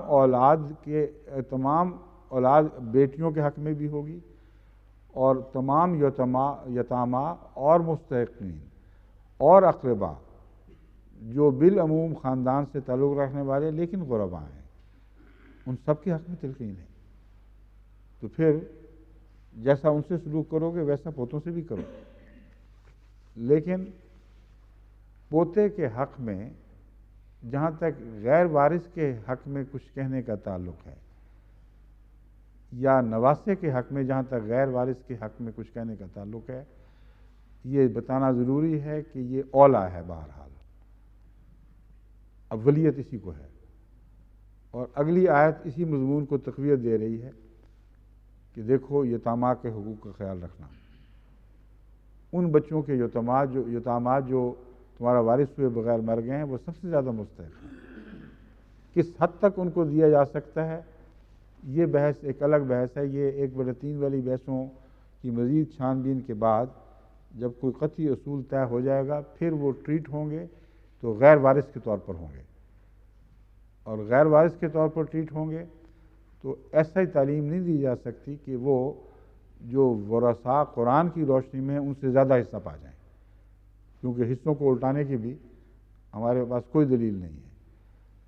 تو تصادم قرآن کریم سے کسی صورت میں نہیں ہوگا۔ اس کے ان باتوں کے دائرے کے اندر رہتے ہوئے ہمارے علماء کو چاہیے کہ اثر نو ان باتوں پر غور کریں۔ اب اس کے بعد ملک صاحب والی جو تفصیلی مضمون ہے وہ میرے نزدیک پڑھنے کی ضرورت نہیں رہتی۔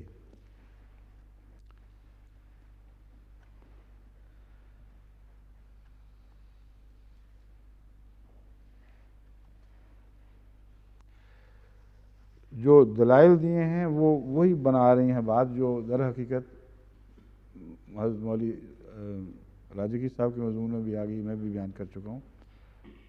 یعنی دلائل دیتے وقت بڑے تقویٰ کے ساتھ کہتے ہیں، مثلا ایک حدیث پیش کر کے فرماتے ہیں جس کی بنا پر جو متفق علیہ حدیث ہے، قریبی اسبا ہے یا اسبا ہے، اسبا، قریبی اسبا یعنی بیٹے کی موجودگی میں دور کا اسبا یعنی پوتا محروم ہوگا۔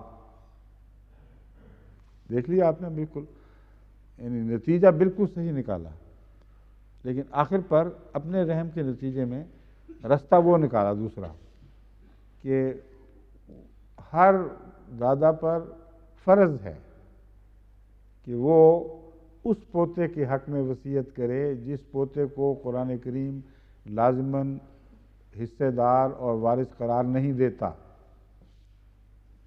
یہ دو باتوں میں تضاد نہیں ہے؟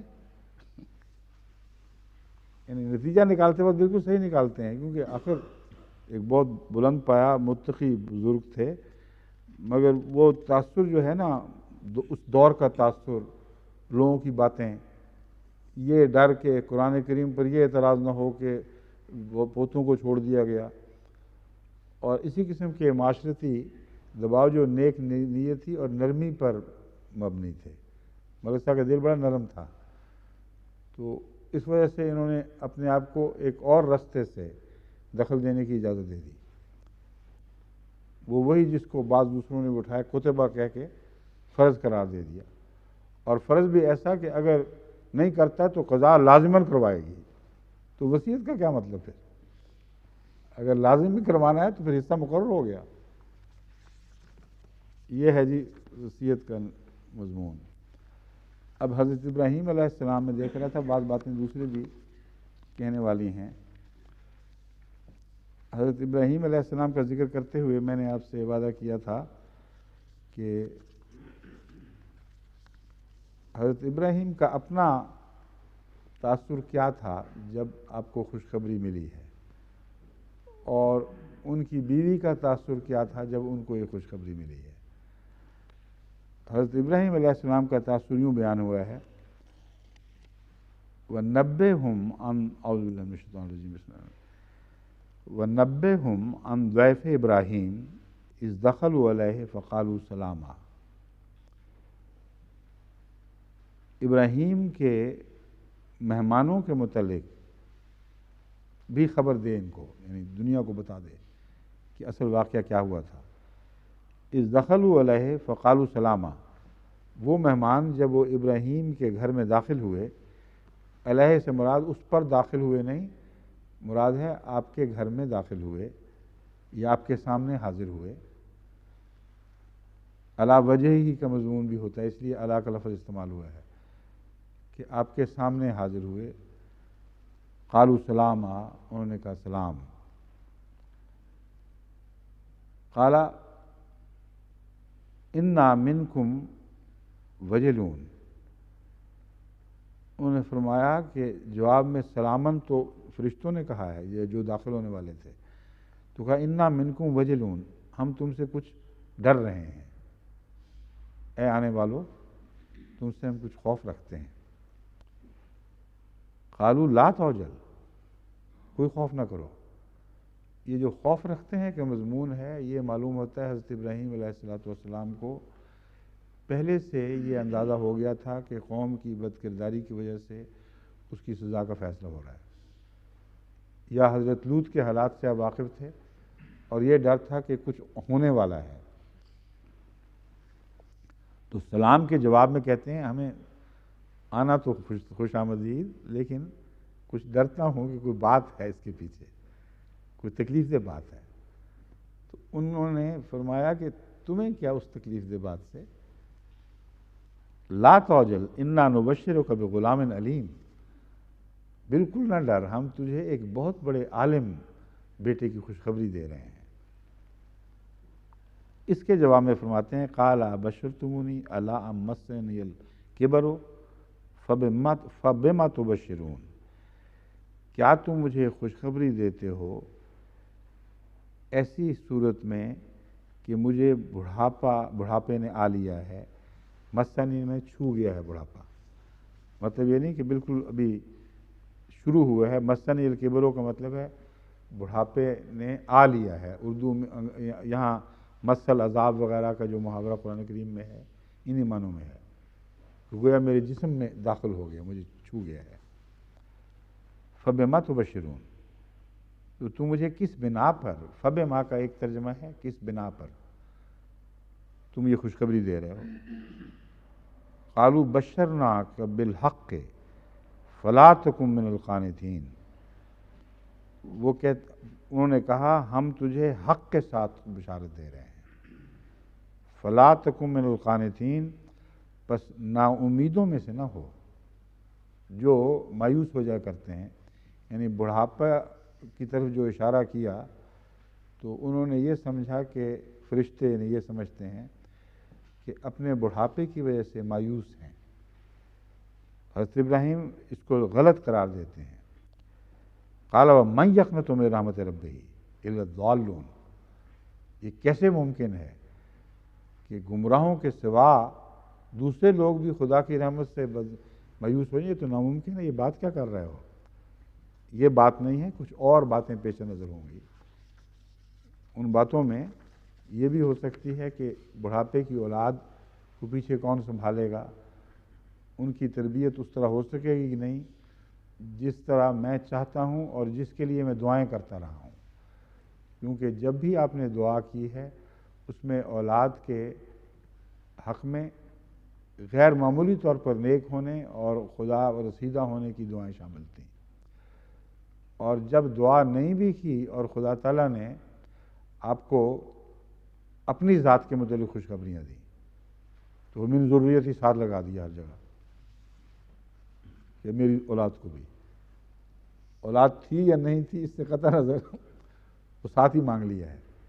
یہ روح تھی جس کے پیش نظر آپ نے کہا بڑھاپے میں، یعنی اتنی دیر بعد اولاد ہو رہی ہے جس کے بعد زندگی لمبی ممکن ہے اتنی نہ رہے کہ انسان اپنی آنکھوں کے سامنے تربیت کر سکے۔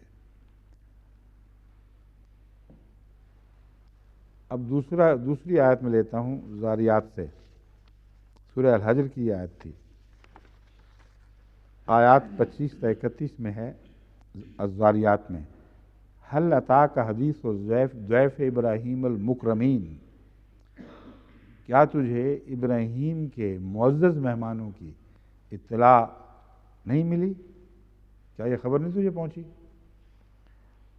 یہ جو حدیث ہے یہاں اس سے مراد ذکر ہے، قطعی بات کوئی سنی سنائی بات نہیں بلکہ واقعہ مراد ہوتی ہے۔ حدیث کا استعمال لفظ کا بسا اوقات واقعات کے ضمن میں حدیث کا اطلاق ہوتا ہے، یہ لفظ اس حق میں بولا جاتا ہے۔ بس کیا تجھے ابراہیم کے معزز مہمانوں کا واقعہ نہیں پہنچا؟ اذ دخلوا علیہ فقالوا سلاما قال سلام قوم منکرون، یہاں منکرون میں دراصل اسی بات کی طرف اشارہ ہے، انا منکم وجلون۔ ترجمہ کرنے والے منکرون کا ترجمہ کرتے ہیں اجنبی لوگوں، تو منکرون کا ایک یہ مطلب ہی ہوتا ہے کہ جن کی آمد اتنی پسندیدہ نہیں ہے، ہو تو مہمان سر آنکھوں پر لیکن لگتا ہے ایسے کام پہ آئے ہو کہ ہم ڈر رہے ہیں، اس لیے منکرون کا لفظ کہہ دینا آتے ہی ان مخفی خوفوں کی طرف اشارہ کر رہا ہے، اور مضمون اس سے متضاد نہیں ہے جو پہلے بیان ہوا ہے، اسی کے بیان کا ایک اور ذریعہ ہے۔ قال سلام، یہاں ایک بات زائد یہ بیان فرما گئی قال سلام، جو پہلے میں نہیں ہے، اس لیے بعید نہیں کہ یہ ایک موقع پر ایک دفعہ یہ خوشخبری ملی ہو تو یہ واقعہ ہوا ہو، ایک اور موقع پر جب خوشخبری ملی ہو تو وہ واقعہ ہوا ہو، اور بعض دفعہ ایک خوشخبری بار بار ملتی ہے، مختلف صورتوں میں ملتی ہے۔ حضرت مریم کے تعلق میں واضح طور پر قرآن سے ثابت ہوتا ہے کہ بارہا خوابوں میں بھی خوشخبری ملی اور فرشتوں نے متمثل ہو کے بھی خوشخبری دی ہیں۔ بس یہ کہنا کہ ایک ہی واقعہ کے دو بیان ہیں، یہ بھی درست نہیں۔ یہ واقعہ بار بار ہوا ہوگا، اور جب ہوتا ہے تو کسی قدر فرق کے ساتھ سوال جواب ہوتے ہیں، میں نے ہی انہی باتوں کو تو نہیں 100% دہرایا جاتا۔ فراغ الی اہلہ فجاء بعجل سمین، تو ان کو چھوڑ کر قوم منکرون کا ترجمہ اجنبی کرنا بھی اس لحاظ سے ضرور درست ہے کہ مراد یہ ہو سکتا ہے کہ تم جانے پہچانے لوگ نہیں ہو، اور اس پہلو سے یہ ترجمہ کرنا زیادہ قرین قیاس معلوم ہوتا ہے۔ اگر وجلون کے ساتھ ایک ہی واقعہ کو ملایا جائے تو پھر یہ مطلب بنے گا جو میں پہلے بیان کر چکا ہوں۔ اب دوسری تشریح کی روح سے میں بتا رہا ہوں کہ یہ واقعہ ایک سے زائد بار ہو سکتا ہے۔ اس دفعہ جو یہ واقعہ ہوا اس کی تفصیل یہ ہے کہ حضرت ابراہیم علیہ السلام علاقے کے لوگوں کو جانتے تھے، اور جانتے تھے کہ خدا تعالیٰ بعض دفعہ دوسرے لوگوں کے ذریعے بھی باتیں پہنچاتا ہے۔ ان کا آنا، ان کی طرز، ان کے چہروں کا نور ظاہر کر رہا تھا کہ یہ کوئی عام آدمی نہیں ہے۔ تبھی فرمایا المکرمین، کہ بہت معزز دکھائی دینے والے لوگ تھے، اور ان کو منکر کہنا ان معنوں میں زیادہ قرین قیاس لگتا ہے کہ یہ واقعہ وہ پہلا وجلون والا نہ ہو، دوسرا واقعہ ہو، اور منکر ان معنوں میں کہ یہ اجنبی لوگ ہیں، کبھی دیکھے نہیں گئے اس علاقے میں، ہیں معزز مگر باہر کے ہیں۔ اس کے اگر یہ درست ہے تو پھر بین ہی اس کے مطابق اگلی آیت اس کی تشریح کرے، اس کے ساتھ مطابقت رکھتی ہے۔ فراغ الی اہلہ فجاء بعجل سمین، ان سے یہ پوچھا ہی نہیں کہ بھوکے بھی ہو کہ نہیں، کھانا کھانا ہے یا کھا چکے ہو، جیسا کہ آج کل ہمارے ہاں عموماً پوچھ لیتے ہیں مہمانوں سے۔ پہلے حاضر کرو، یہ اعلیٰ اخلاق ہیں، ابراہیمی سنت یہ ہے، اور اس جھگڑے میں نہ پڑو کہ کھانا کھایا ہوا ہے کہ نہیں کھایا ہوا، کیونکہ جب یہ پوچھا جاتا ہے تو کئی دفعہ میں نے دیکھا ہمارے گھروں میں بھی ہو جاتا ہے واقعہ، میں ان کو روک دیا کرتا ہوں کیونکہ اگلے کو ابتلا میں ڈالنے والی بات ہے۔ بعض لوگ کھانے کے وقت آتے ہیں اور شرم محسوس کرتے ہیں اور چاہتے ہیں کہ بات ختم کریں اور گھر جائیں، اگر ان سے پوچھ لو کھانا کھایا کہ نہیں کھایا تو کئی بیچارے اخلاق اور سچائی کے درمیان فیصلہ نہیں کر سکتے، پھر وہ اخلاق پر سچائی کو قربان کر دیتے ہیں، کہتے ہیں کھایا ہوا ہے، اور کئی بیچارے پھنس جاتے ہیں کہ نہیں کھایا، لیکن ساتھ یہ کہتے ہیں نہیں کھایا تو نہیں مگر کوئی بھوک بھی نہیں ہے۔ تو اس قسم کی مصیبت میں ڈالنے کی ضرورت کیا ہے؟ کھانا ہو تو سامنے بلا لو اور کھانا کھائیں، اور اگر نہیں ہے تو کچھ پیش کرو، پہلے پوچھنے کی کوئی ضرورت نہیں کھایا کہ نہیں کھایا۔ ابراہیم علیہ السلام کی یہ سنت تھی۔ راغ الی اہلہ فجاء بعجل سمین، اب اپنے اہل کی طرف متوجہ ہو گئے اور موٹا پلا ہوا بچڑا ذبح کر کے لائے ہیں، پکا کے۔ اس عرصے میں کچھ وقت بھی لگا ہوگا، بہرحال ایک سیکنڈ میں تو نہیں وہ ذبح ہوا اور وہ ہوا، وہ اس وقت تک انتظار کر رہے ہیں۔ فقربہ الیہم قال الا تاکلون، ان کو پیش کیا کہ کھاؤ گے نہیں؟ حیران ہو گئے ہیں، کیونکہ اول تو اکثر مہمان آتے ہیں تو رستے میں کوئی ہوٹل کوئی تو نہیں، ڈرائیور ہوٹل تو نہیں ہوا کرتے تھے اس زمانے میں کہ وہاں سے کھا کے آ گئے ہوں گے، وہ عموماً یہی خیال ہوتا ہے کہ بھوکے ہوں گے، سفر کر کے آئے ہیں، لیکن اتنا عرصہ کہ ایک بچڑے کو پکڑا ہے، اس کو ذبح کیا ہے، اس کو بھونا ہے، اس قابل ہوا ہے کہ پیش کیا جائے، اس میں تو کھانا کتنا بھی کھایا ہوا ہو دوبارہ بھوک لگ جاتی ہے، اور اس کی خوشبو جو اٹھتی ہے اس سے تو کھائے ہوئے بھی صبر نہیں ہوتا پھر، تو اسی لیے تعجب سے پوچھا ہے الا تاکلون، فَأَوْجَسَ مِنْهُمْ خِیفَہ، اب یہاں بھی خیفہ کا ذکر آ گیا ہے، خوف محسوس کیا۔ پہلے واقعہ میں وہ ساری بات نہیں دہرائی گئی، اس لیے یہ امکان تو بہرحال رہتا ہے نا کہ دونوں ایک ہی واقعہ ہوں۔ اس امکان کو اگر سمجھا جائے تو پھر یہ شکل بنے گی کہ وجلون جو پہلے فرمایا تھا وہ ایک واقعہ گزرنے کے بعد ان سے بعض آثار ظاہر ہوئے ہیں، تب وجلون کہا ہے۔ اور جیسا کہ میں نے کہا ہے خوشخبریاں بعض دفعہ ایک سے زائد مرتبہ آتی ہیں، تو اس وقت کی خوشخبریاں جو ہیں وہ الگ حالات سے تعلق رکھتی ہیں، ان میں الگ باتیں ہوتی ہیں، وہاں اس قسم کی تفصیل کو نہیں دہرایا گیا۔ اس کے باوجود میں سمجھتا ہوں کہ یہ دو الگ الگ واقعات ہیں۔ پہلے واقعہ میں صرف حضرت ابراہیم کا ذکر ہے اور آپ کا جواب ہے، اور بات وہاں ختم ہو گئی ہے۔ اس واقعہ میں ابراہیم کو خوشخبری نہیں دی گئی، عورت ان کی بیگم کو خوشخبری دی گئی ہے۔ قالوا لا تخف فبشروه، ان حضرت ابراہیم کو تو خوشخبری دی گئی ہے، مگر اس رنگ میں کہ بیگم کے سنتے میں خبر دی گئی ہے، اور وہ اس کو سننے کے بعد اپنی طرف اس خوشخبری کو منسوب کرتے ہوئے بیچ میں دخل دیتی ہیں۔ پھر قالوا لا تخف وبشروه بغلام علیم، یہ غلام علیم وہی ہے، ایک صاحب علم بیٹے کی خوشخبری دی گئی۔ فاقبلت امرأته فی سرۃ فصکت وجہها وقالت عجوز عقیم، عورتیں بعض دفعہ اپنے چہرے پر تھپڑ مار لیتی ہیں تعجب کے اظہار کے طور پر، ہیں واہ واہ یہ کیا بات ہو گئی۔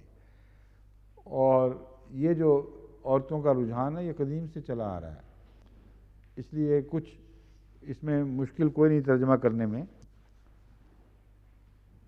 اس لیے ترجمہ کرنے والے خود شرم محسوس کرتے ہیں، وہ کہہ دیتے ہیں کہ اس طرح مارا ہے اس نے۔ حضرت مسلم موعود نے بھی ترجمہ کرتے ہوئے غالباً یہی دقت محسوس کی ہے، فرماتے ہیں اتنے میں اس کی بیوی آ گئی جس کے چہرے پر شرم کے آثار تھے، اور بس اس نے زور سے اپنے ہاتھ چہرے پر مارے اور بولی میں تو ایک بانجھ بڑھیا ہوں۔ فی سرۃ، اخبرت امرأتہ فی سرۃ، سرہ کا معنی شرم ہے، یہ شرم کے آثار چہرے پر جو تھے، یہ اس لیے کھولا گیا میرے نزدیک کہ ہاتھ مارنا چہرے پر حضرت مسلم موعود کو عجیب لگا، خصوصاً اتنے بڑے نبی کی بیوی کے متعلق یہ ترجمہ کریں گے اس نے دھپڑ مار لیا، تو کوئی وجہ پہلے بیان کر دی جائے جو اس واقعہ کا جواز بتا دے۔ تو آپ نے شرم کو اس واقعہ کا جواز بتایا ہے۔ سرہ کا لفظ دیکھیں اب، ہاں نوٹ میں لکھا ہوا ہے کہ سرہ کے معنی منہ کی سیاہی کے، کیا منہ کی سیاہی کے ہیں، سیاہی کے، جی اس نوٹ میں لکھا ہوا نیچے، ہاں تو سیاہی ہوئی نا پھر، منہ کی تو سیاہی، ہاں چہرے پہ سیاہی آ گئی، تو شرم تو نہیں نا وہاں، سرہ کا تعلق شرم سے تو کوئی نہیں۔ میں یہ بتا رہا ہوں کہ جہاں ادب کے پہلو ہوں، ادب کے تعلقات ہوں، وہاں مترجمین احتیاط کر کے حتی المقدور اصل عربی کے الفاظ کو نرم کر کے دوسری زبان میں پیش کرتے ہیں، اس خوف سے کہ ہم جب ایسا ترجمہ کریں گے تو گویا ہم سے کوئی قسم کی کوئی وہ بے ادبی ظاہر نہ ہو جائے، اور پھر جو تشریح سمجھتے ہیں کیا واقعہ ہوا ہوگا، منہ چہرہ سیاہ پڑ گیا اگر کہہ دیا جائے تو بہت سخت ترجمہ ہے، چہرے پر ہلکا سا سایہ آ گیا کہہ دیا جائے تو نرم بھی ہے اور بات کے قریب بھی ہے، اور شرم کر دیا جائے کہ شرم سے بعض دفعہ چہرہ تمتما اٹھا مگر اس کو سیاہی سے ظاہر نہیں کیا جاتا، وہ سرخ ہو جایا کرتا ہے۔ مگر بہرحال حضرت مسلم موعود نے یہ فرمایا ہے کہ اس کی بیوی آ گئی جس کے چہرے پر شرم کے آثار تھے، پس اس نے زور سے ہاتھ چہرے پر مارا، کیونکہ یہ تو ترجمہ لازماً کرنا پڑے سکت وجہ، منہ پہ تھپڑ مارا ہے، اور کہا میں تو ایک بانجھ بڑھیا ہوں، میں کیسے ہو سکتی ہوں۔ یہاں جو تعجب ہے اس میں کچھ مایوسی کا پہلو ہے، حضرت ابراہیم کے معاملے میں وہ پہلو نہیں ہے، اس لیے حضرت ابراہیم کے جواب کے بعد فرشتے کچھ اور نہیں سمجھاتے، ان کو سمجھاتے ہیں۔ قالوا کذالک قال ربک، انہو حکیم هو الحکیم العلیم، کہ دیکھ اے بی بی ایسا ہی ہوگا، تو بڑھیا بھی ہے مسلم، تو بانج بھی ہے تسلیم، لیکن تیرے رب نے فرمایا ہے اس لیے ایسا ہی ہوگا۔ یہ ہے دوسرا واقعہ۔ تیسرا بھی وقت ہے، ابھی میرا خیال ہم ساتھ ہی پڑھ لیں گے اب۔ وَلَقَدْ جَاءَتْ رُسُلُنَا إِبْرَاهِيمَ بِالْبُشْرَىٰ قَالُوا سَلَامًا قَالَ سَلَامٌ فَمَا لَبِثَ أَن جَاءَ بِعِجْلٍ حَنِيذٍ۔ یہ اس دوسرے واقعہ سے بہت مشابہ ہے۔ پہلے میں فوری طور پر بشرا لانے کا ذکر نہیں تھا، اس لیے یا تو وہ خلاصہ ہے یا وہ اور واقعہ ہے۔ میں سمجھتا ہوں کہ یہ امکان موجود ہے کہ پہلی خوشخبری حضرت اسماعیل کے متعلق ہو اور دوسری خوشخبری حضرت اسحاق کے متعلق ہو۔ حضرت اسماعیل کے متعلق خوشخبری کا ذکر قرآن بائبل سے بھی ثابت ہے، اور وہاں بیوی نے وہ بات نہیں کی کیونکہ گھر کی مالکہ دوسری تھی، اور اسے یہ حق نہیں تھا کہ وہاں مالکہ بن کے وہ آنے والے مہمانوں سے گفت و شنید کرے یا مالکیت جتائے۔ تو یہ بعید نہیں ہے، میرے سر دست میرا یہی تاثر ہے، مزید تحقیق بھی اس پہ کریں گے کہ پہلا واقعہ اگر اور ہے تو پھر وہ حضرت اسماعیل کی خوشخبری کا ہوگا جو پہلے بیٹے تھے۔ پھر دوسری دفعہ جب ہوا ہے تو یہ بوڑھی تو تھیں اور ابھی تک ان کے بچہ کوئی نہیں تھا، اس لیے یہاں ان کا ذکر چلتا ہے۔ فَلَمَّا رَأَىٰ أَيْدِيَهُمْ لَا تَصِلُ إِلَيْهِ نَكِرَهُمْ وَأَوْجَسَ مِنْهُمْ خِيفَةً قَالُوا لَا تَخَفْ إِنَّا أُرْسِلْنَا إِلَىٰ قَوْمِ لوط۔ جب حضرت ابراہیم نے دیکھا کہ وہ عجل حنیذ آنے کے باوجود ان کے ہاتھ اس طرف اٹھ نہیں رہے، تو پھر وہ پریشان ہوئے ہیں اور خوف محسوس کیا ہے۔ قالوا لا تخف، انہوں نے کہا خوف نہ کر، ہم لوط کی قوم کی طرف بھیجے گئے ہیں، تیری طرف نہیں آئے۔ یعنی خوف اپنی ذات کے متعلق نہیں کیا، اپنی قوم کے بارے میں کیا تھا کہ یہ کوئی اور مصیبت اب پڑنے والی ہے ہماری قوم پر۔ فرمایا نہیں، غم نہ کر، فکر نہ کر، یہ نوح کا واقعہ ہے، نوح کے متعلق ہم پیغام لے کے آئے ہیں۔ قالوا، اس پر فرمایا، قرآن کریم فرماتا ہے وَامْرَأَتُهُ قَائِمَةٌ فَضَحِكَتْ فَبَشَّرْنَاهَا بِإِسْحَاقَ۔ تب اس کی بیوی جو پاس کھڑی تھی وہ ہنسی ہے اس بات پر، اور ضحکہ کا ترجمہ گھبرا گئی یہ بھی کیا گیا ہے، حضرت مسلم عود نے گھبرا گئی کیا ہے۔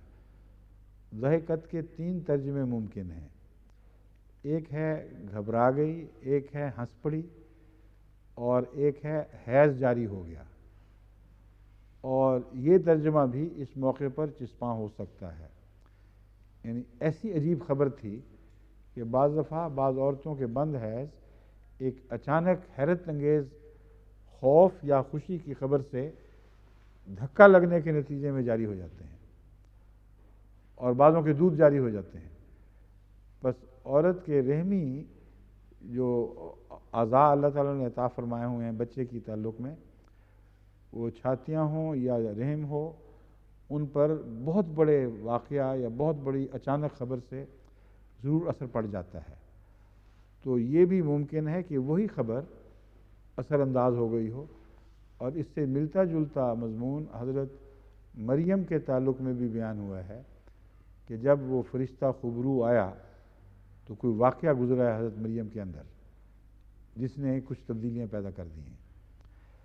تو یہاں پھر یہ مضمون، یہ دونوں چونکہ ملتے ہیں، اس لیے میرے نزدیک یہ دونوں حضرت اسحاق سے تعلق رکھنے والے ہیں، اور جہاں بیوی کا ذکر اور اس کے تعجب کا ذکر نہیں ہے وہ حضرت اسماعیل کا واقعہ ہے اور وہ پہلے گزر چکا ہے۔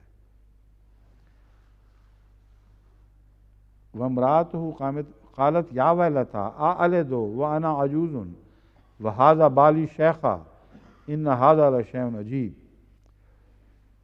اور اس پر حضرت ابراہیم کی نمائندگی میں بھی بول پڑی ہیں کہ مجھے خوشخبری دے رہے ہو، یا ویلتا، وائے وائے کیا ہو گیا، انا عجوز، میں بڑھیا، ہاذا بالی شیخا، یہ میرا بوڑھا خامن، ان ھذا لشیء عجیب، یہ تو عجیب ہی بات ہے۔ قالوا اتعجبین من امر اللہ، انہوں نے کہا کیا تو اللہ کے حکم پر تعجب کر رہی ہے؟ رحمت اللہ وبرکاتہ علیکم اہل البیت، اے اہل بیت تم پر اللہ کی رحمت اور برکتیں ہوں۔ انہ حمید مجید، وہ بہت ہی قابل تعریف اور بہت ہی بزرگی والا ہے۔ وہ مجید کا جو لفظ ہے یہ حمید کے ساتھ اس لیے باندھا ہے کہ تیرا بچہ ہوگا لیکن جگ ہسائی کا کوئی معاملہ نہیں ہے۔ اللہ تعالیٰ ایسی پاک تبدیلیاں تیرے اندر پیدا کرے گا کہ گویا تو جوانی کی طرف واپس مڑ گئی ہے اور صحت کی حالت میں بچہ جنے گی۔ یہاں ایک اور مسئلہ بھی ضمناً ساتھ ہی حل ہو گیا، وہ ہے اہل البیت کا ترجمہ جو شیعہ کرتے ہیں وہ درست ہے یا جو ہم کرتے ہیں وہ درست ہے؟ وہ کہتے ہیں اہل بیت کا محاورہ بیویوں پر نہیں استعمال ہوتا، اولاد پر ہوتا ہے، اور یہاں بیوی کو مخاطب فرما کر اہل البیت کہا جا رہا ہے کہ اے اہل البیت تم پر رحمتیں اور برکتیں ہوں۔ تو قطعی طور پر ثابت ہوا کہ اہل بیت میں قرآن کریم خدا تعالیٰ کے نزدیک اور قرآن میں بیان ہوا ہے جو اس کے مطابق بیویاں شامل ہوتی ہیں، اہل بیت سے الگ نہیں ہوتی، اور اولاد بھی ہوتی ہے۔ انہ حمید مجید فلما ذہب عن ابراہیم الروع وجاءتہ البشریٰ یجادلنا فی قوم لوط ان ابراہیم الحلیم اواہ منیب۔ پھر جب یہ خوف گزر گیا ابراہیم کے دل سے، جو جن خوفوں میں مبتلا تھا، یہ کیسے لوگ ہیں، کھانا بھی نہیں کھا رہے، یہ دشمنی کی علامت بھی ہوا کرتی تھی، یہ فرشتے تھے تو اس لیے پھر متمثل ہونے کے باوجود نہیں کھا رہے کہ کوئی بڑی خبر بری لے کے آئے ہیں۔ تو لوط کا جب پتہ چلا کہ یہ خوشخبریاں ہیں مگر لوط کی قوم پر عذاب آنے والا ہے، تو اس بارے میں بحث چھیڑ دی اللہ تعالیٰ سے۔ اواہ منیب، بے حد ہمدرد اور بردبار تھے ابراہیم، بڑے نرم خو اور بے حد بنی نوع انسان سے ہمدردی کرنے والے۔ بس یہاں خدا سے جھگڑے سے مراد یہ نہیں کہ نعوذ باللہ کوئی گستاخی ہے، بلکہ حد سے زیادہ کی رحمت جو حضرت ابراہیم کی شخصیت کی شان تھی، وہ پھر یہ بحث کر دیتی ہے کہ اے خدا چھوڑ پرے تو بخشنے والا ہے۔ یہ تھا ابراہیم علیہ السلام کا واقعہ، جس کے متعلق میں نے کہا تھا کہ 3 آیتیں ہیں الگ الگ، یہ میں آپ کے سامنے رکھوں گا۔ اس کی روشنی میں جب پہلی آیت کی طرف دوبارہ جائیں گے تو وہاں بشرناک بالحق ہے، بشرناک باسحاق نہیں ہے۔ اسحاق کا ذکر اگر ملتا ہے تو بیگم کے ذکر میں ملتا ہے، جہاں بھی ملتا ہے۔ حضرت ابراہیم کی خوشخبری جو پہلی ہے اس میں کوئی ایسا ذکر نہیں ملتا، نہ کھڑی ہوئی بیوی بولتی ہے، نہ وہ کوئی احتجاج کرتی ہے، اور رحمت سے مایوسی کا جو پہلا اظہار ہے وہ یہاں ہوا ہے، جو پہلے واقعہ میں ہے، جس سے پتہ چلتا ہے کہ دوسری دفعہ جب آئے ہیں تو حضرت ابراہیم نے سوال اٹھایا ہی نہیں ہے، کیونکہ وہ واقعہ ہو بھی چکا تھا۔ اس لیے جس بیوی کو ابھی بچہ ملنے والا تھا اسی نے سوال اٹھانا تھا، اور اسی نے اٹھایا ہوگا، اسی نے اٹھایا ہے۔ باقی پھر انشاءاللہ۔ السلام علیکم۔